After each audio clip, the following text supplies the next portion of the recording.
Hi there, Steve here, day 5 I think it is. Today I'm going to talk about dictionaries. And by the way, please send your questions via Twitter or Facebook. Apparently it doesn't work here on YouTube with the hashtag link challenge. And we will select someone who, for whatever reason, I think at random, for a 15-minute interview with me in the language of their choice to discuss whatever is of interest to them. Dictionaries. Obviously, we need dictionaries if we're reading material that has words we don't know. I've said many times I don't like looking things up in a traditional dictionary because it takes too long and we forget right away. Part of the reasoning behind Link is that we have instant access to an online dictionary. In fact, you can choose the online dictionary that you prefer, and thereafter that word is highlighted in yellow and helps you to remember it, and so forth and so on.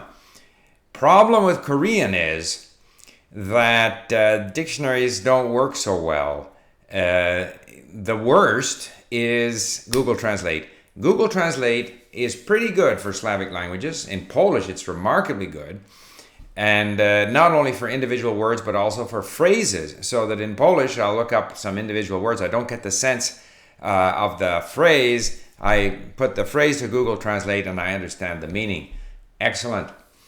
I think it's a function of how much material Google has, or whatever system they use for generating this translation. In Korean, the results we get off of Google Translate are just ridiculous. They usually, for phrases, are very poor, and even for individual words, it's often wrong. It's wrong so often that I can't rely on Google Translate. So I go to Naver. Naver appears to be the best Korean dictionary, but very often there is no translation, or Naver has a bunch of sentences and doesn't give you, they see it on a random basis. Either they translate the word or they just have a bunch of sentences and you're left trying to read through these sentences and trying to figure out which of these words actually is the word, the translation for the word that you're looking up.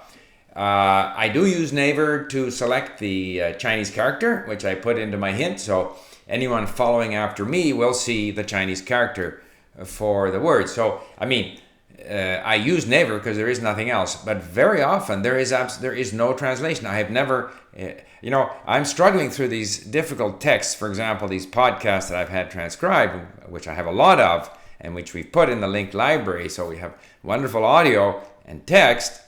If that were Polish or Ukrainian or something, German, I think I'd be much further ahead, because I would be able to use Google Translate and I would be getting instant meanings for the words that I encounter that I don't know. But it is a struggle with Korean. Google Translate's essentially not usable, and Naver is a bit hit and miss, and then I have to go to the additional step of selecting the Chinese character, which I don't have to do, but which I tend to do because I find it helps me. So for all of those reasons, it's a little slower for me doing Korean than the other languages. So just a bit of a discussion on dictionaries. I'd be interested in your comments. Bye for now.